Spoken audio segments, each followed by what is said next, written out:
Hi, this is Dr. Manjunath, fertility expert and laparoscopic surgeon. Today I am going to tell you about the surrogacy treatment in infertility. The surrogacy treatment is a bit controversial in India, but as of today, what are the legal impacts or what are the legal issues and how surrogacy is done? This is what I am going to discuss in this video. So as you know that surrogacy is renting a womb of the other woman, means the different woman, and for 9 months, and she will carry the embryo of the commissioned couple and carry it for full 9 months, and after the delivery she will hand over the baby to the commissioned or intended couple. So this is what the surrogacy means.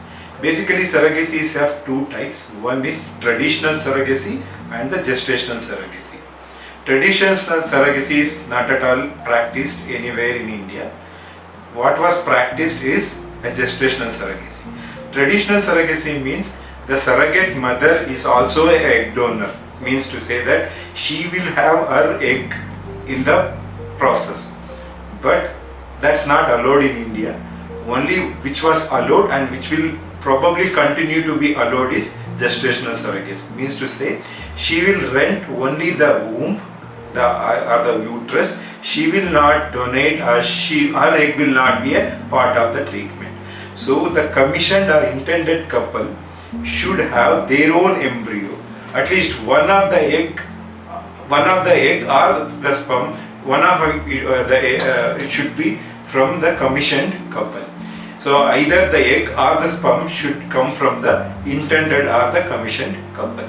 So once the embryos are formed through an IVF procedure, the good qualities embryo are transferred to the surrogate mother's womb, and she will continue to carry that for a full 9 months and then deliver the baby and hand over to intended or a commissioned couple. So this is what the surrogate treatment is. This is what the surrogate mother will do. Whether it's legal in India, as of today it's legal because in Lok Sabha and Rajya Sabha bill is not passed in both the houses, and the bill has gone to a standing committee which has given the instruction to continue the commercial surrogate only if it is required. Means only in case of really required cases only it should be allowed, with that too with lot of regulations and with proper documentation and proper contract agreement.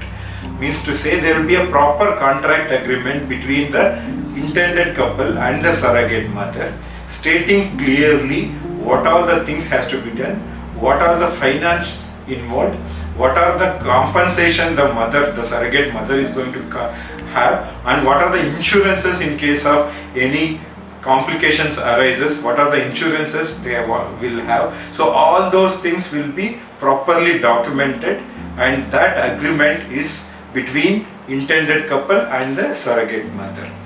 So once this contract agreement is done, so that is legally bound by both the partner and also by the clinic, the surrogate, the clinic which is doing this surrogate treatment. So these are all the things you need to know before you embark or before you undergo this surrogate treatment. But generally you need to know that how the surrogate mother is selected. Means surrogate mother is generally selected from the surrogate agencies, and we screen them for all the various infections, rule out all the HIV, HBsAg, VDR, all the infection, and we select the healthy surrogate mother by doing all the blood tests and other scan reports, everything. And that surrogate mother will be in a healthy condition, and she will have her own kids, 1 or 2 kids, and including the surrogate child, she is allowed only to have 3 kids. Means to say, so the lady who is already having 3 or 4 kids are not supposed to become a surrogate mother, and generally the surrogate mother age will be between 21 to 33 years. So we are not supposed to take an older mother, and we are not supposed to take any lady who is having already some kind of ill health or some kind of health conditions, hazard health condition should not be there. So such lady is selected, and then we run a couple of tests to see whether she is fit to carry the pregnancy, and then we will enter into contract agreement. So this is how the surrogate mother is done in India. So as of now, we are doing commercial surrogate, but with lot of precautions and lot of documentation and proper legal guidance. So this is how the surrogacy is done. So keep watching about my videos for further information.